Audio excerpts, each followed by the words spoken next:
Telangana state కోడ్ను TS నుంచి టీజీగా మార్చిన రాష్ట్ర ప్రభుత్వం ఇప్పుడు ఆహార భద్రత కార్డుల డిజైన్ను మార్చేందుకు కసరత్తు చేస్తుంది.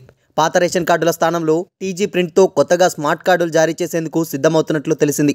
బార్కోడ్తో ఈజీ యాక్సెస్ చేసేలా రూపొందిస్తున్నట్లు సమాచారం. ఇప్పటికే కొత్త కార్డు స్వరూపంపై సర్కార్ ఆఫీసర్లతో చర్చలు జరుపుతున్నట్లు తెలిసింది. ఎలక్షన్ కోడ్ నేపథ్యంలో ఈ ప్రక్రియకు కాస్త బ్రేక్ పడినట్లు చర్చ జరుగుతున్నది. కోడ్ ముగిసిన తర్వాత కసరత్తును స్పీడప్ చేసి ఓ నిర్ణయం తీసుకోవాలని భావిస్తున్నట్టు సమాచారం. రాష్ట్రంలో ప్రస్తుతం 89,98,546 ఆహార భద్రత కార్డులున్నాయి. ఉమ్మడి రాష్ట్రంలో రేషన్ కార్డు ఓ చిన్న పుస్తకంలా ఉండేది. అందులో యజమాని ఫోటో, కుటుంబ సభ్యుల పేర్లు, వయసు వివరాలుండేవి. ప్రత్యేక తెలంగాణ ఏర్పాటయ్యాక రైతు బంధు పాస్బుక్ సైజులో బీఆర్ఎస్ ప్రభుత్వం కొత్త రేషన్ కార్డులు జారీ చేసింది. ముందు వైపు కుటుంబ సభ్యుల గ్రూప్ ఫోటో, కుటుంబ సభ్యుల వివరాలు పొందుపరిచింది.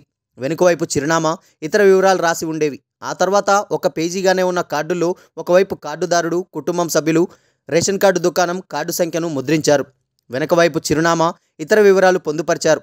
ప్రస్తుతం కొత్తగా జారీ చేసే రేషన్ కార్డు స్మార్ట్ కార్డు తరహాలో బార్కోడ్తో రూపొందిస్తున్నట్లు తెలిసింది. ఈ కార్డులో మరికొన్ని అంశాలను జోడించి ప్రభుత్వ పథకాలతో పాటు బహుళ ప్రయోజనాలకు ఉపయోగపడేలా డిజైన్ చేస్తున్నట్లు తెలిసింది. ఉమ్మడి రాష్ట్రంలో నాటి సీఎం వైఎస్ఆర్ హయాంలో ఆరోగ్యశ్రీ కార్డులను అప్పటి ప్రభుత్వం జారీ చేసింది. అవి అందరికీ అందకపోవడంతో రేషన్ కార్డులను సైతం ఆరోగ్యశ్రీ సేవలకు వినియోగించుకునే వెసులుబాటు కల్పించింది. ప్రత్యేక తెలంగాణ ఏర్పడిన తర్వాత సైతం అదే పద్ధతి కొనసాగించింది.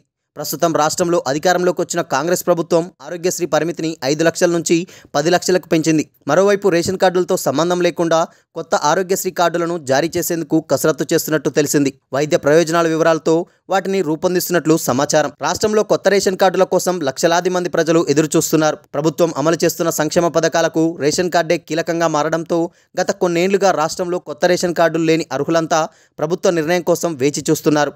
కాంగ్రెస్ ప్రభుత్వం కొలువుదీరాక ప్రజాపాలన అభయహస్తం పేరుతో 6 గ్యారంటీల కోసం దరఖాస్తులు స్వీకరించగా లక్షలాది మంది కొత్త రేషన్ కార్డుల కోసం దరఖాస్తు చేసుకున్నారు. పాత వాటి స్థానంలో కొత్త కార్డుల జారీకి కసరత్తు చేస్తుండగా కొత్త దరఖాస్తుల అప్రూవల్పై మాత్రం సందిగ్ధత నెలకొన్నది. ఎలక్షన్ కోడ్ అమలులో ఉండడంతో ప్రభుత్వం ప్రస్తుతం ఎలాంటి నిర్ణయం తీసుకోవడం లేదు.